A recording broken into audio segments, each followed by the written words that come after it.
Nous sommes à Païta, au col de Catiramona, en province sud, en Nouvelle-Calédonie. Alors ce soir, on va se faire une petite table d'hôte sympa, on sera 8.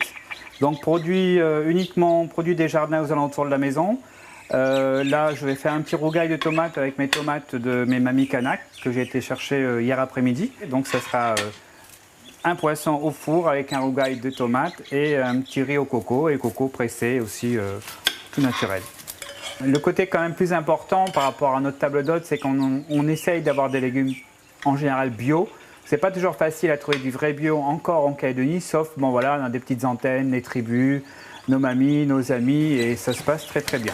Donc là, mon petit rougail qui est fini, donc le maximum de déchets à mettre au compost.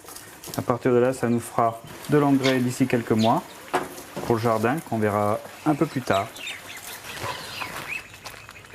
Donc la première étape du compost, donc là c'est là où vraiment il y a tous les gros déchets.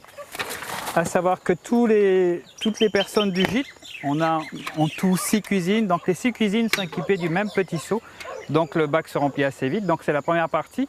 Au bout de quelques mois, quand il aura bien été mélangé, il passe dans cette deuxième petite partie, et c'est là en fait c'est l'affinage, c'est ce produit-là fini qui va dans la terre avec les plantes. Voilà. Alors là, on est sur la partie tri sélectif du gîte en fait. Donc là, c'est quand même aussi un point d'honneur. En fait, on a eu des petites difficultés, c'est qu'en fait, la commune n'a pas voulu nous suivre là-dessus. Donc on s'est de nos deniers à nous, on s'est acheté les poubelles et c'est nous qui avons mis ça en place. Donc ce qui est un peu contraignant, c'est que heureusement, tous nos voyageurs respectent tout à fait ce tri sélectif. La seule petite chose, c'est qu'on est obligé de le faire nous-mêmes, de le descendre sur nous-mêmes. On a voulu vraiment faire une intonation un peu coloré, donc canette aluminium pour le jaune, du bleu sur du papier, journal, livre, magazine, plastique pour le rouge, flacon, bidon, et pour le vert, le vert.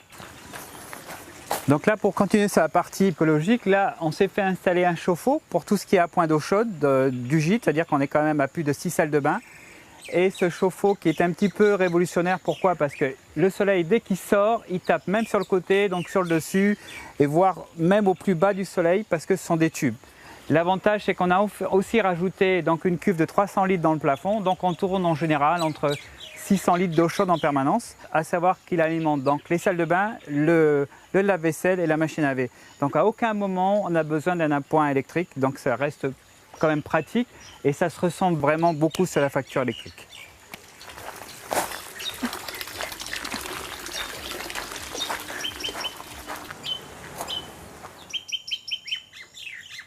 Là, ce que vous avez, c'est un petit jardin tropical créé absolument au début, tout début, par le compost de la cuisine du gîte. Quand on a acheté la propriété, forêt sèche, on ne pensait pas que rien ne pouvait pousser.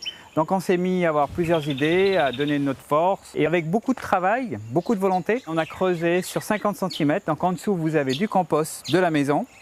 Et on a récupéré un petit peu de terre, pas beaucoup, et des plantes que les gens nous donnaient à gauche, à droite. Toujours mes petites tribus autour, nos amis. Et on a réussi à créer un petit jardin tropical dans une forêt sèche, où il pleut pratiquement pas. On est quand même assez fiers, et c'est vrai que ça étonne beaucoup de monde. Donc là, on est dans une des cuisines du gîte, donc pour nos voyageurs aussi. Donc là aussi, on a voulu quand même jouer sur la ventilation naturelle. Par rapport, on a bien sûr la climatisation, mais qui est vraiment en option et c'est vraiment rare que les gens la prennent. Ce qu'on a voulu préconiser donc en ventilation, en sachant que nous on est déjà sur une butte, donc on est ventilé par les vents dominants. Donc avec l'installation de louve des deux côtés de la cuisine et la petite fenêtre côté aussi cuisine. Puis on a fait aussi installer tout un plancher avec une ventilation naturelle qui part de la cuisine jusqu'à dans la chambre. Les lattes sont vraiment séparées de quelques millimètres, là on est sur 5 mm, donc ça laisse une ventilation très naturelle par le sol et ça reste très agréable. Donc là on est sur la partie petite salle d'eau extérieure, donc c'est la salle d'eau qui est au logement qu'on a vu là il y a quelques minutes, donc à savoir le petit seau qu'on voit en bas, c'est là quand je demande à mes voyageurs, en attendant l'eau chaude qu'elle arrive du chauffe-eau qui est placé sur la maison, donc de garder cette eau froide et dès qu'ils ont, après leur douche, de pouvoir arroser une partie du jardin à leur contenance. Et honnêtement, ça fonctionne bien, les gens sont là-dedans et on est hyper contents. Donc voilà, c'est un petit point, au lieu de gaspiller de l'eau, ça profite au jardin en même temps.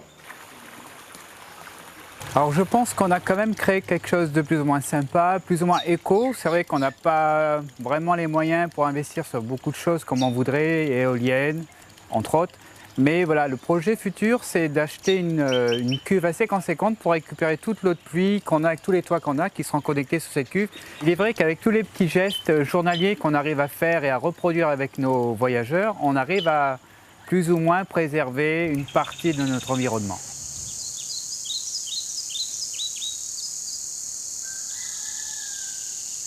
Retrouvez Ma Terre pour demain sur ncpremière.nc.